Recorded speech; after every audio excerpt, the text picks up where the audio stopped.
Okay, Danny, so we left off in Jerusalem. The Apostle Paul is there. He's preaching the gospel. The priests do not like it. They lay hands on him. They arrest him. They start to physically assault him. He says, wait a minute, how dare you? I am a Roman citizen and I have rights. I have rights. I appeal to Caesar. I'm going to Rome to state my case. Now they back off. They say, uh-oh, he's a Roman citizen. But on his way to Rome, he makes a rather long pit stop right here in Caesarea. Why? First of all, this is the only proper functioning city with a port. Over 100 cargo boats could dock in what Herod created. But we don't know why he's not put on the first boat sailing to Rome, but he's actually kept here for 2 years. Wow. The text says he's kept in the Praetorium of Caesarea. Now we know Praetorium is a place of trials. Jesus was sentenced in the Praetorium of Jerusalem. Was there a trial place over here? That's what archaeology suggests. Yeah. First of all, you have at the entrance 2 inscriptions attesting to the existence of a police unit over here. And this very hall where you are standing, Eric, with this pavement is suggested to be the place where prisoners and people appealing to the governor would appear. Wow, so this is kind of where you're appearing before the judge in a sense. The place you mentioned with the 2 inscriptions, Danny, that's the possible site of Paul's actual imprisonment from AD 58 to AD 60, roughly. Now, before he got the chance to appeal in this very spot 2,000 years ago where we're standing right now, there was an attempt at a bribe by the Roman governor. Tell us about that. At first, when he appears in front of the governor Felix, maybe right over here, Felix even offers him bribery to release the case, but it doesn't happen. He stays here. Maybe he then writes some of the epistles while he's in prison.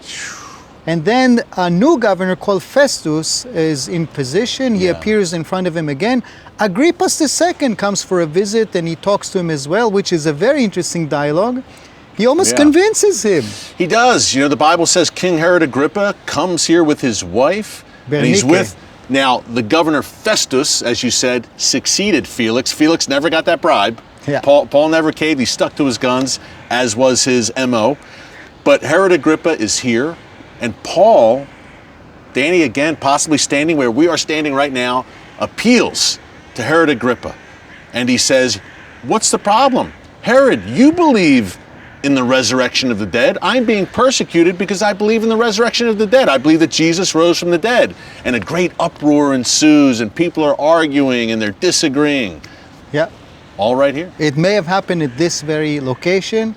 This was the last time from here in Caesarea, Danny, that the Apostle Paul set foot in the land of Israel. This was it. Yes. And once he left for Rome, he never returned.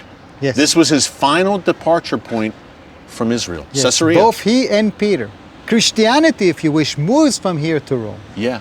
The gospel, arguably the 2 most important disciples of Jesus from here, left for Rome. The gospel, in essence, folks, went out. Yes. From and Caesarea. We're going to talk also about Peter and another major event that happens in Caesarea later on in the show. But before we do that, you've got a treat for us, right? Yes. If you zoom out and look around you, you can see just how Roman was the city that Herod created.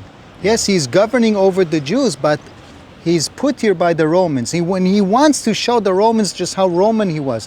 So he's the first one to introduce a theater. A very well-preserved theater is used to this day, Eric, for concerts. And a hippodrome for horse races, bathhouses. Okay, this is such a Roman vibrant city some 2,000 years ago.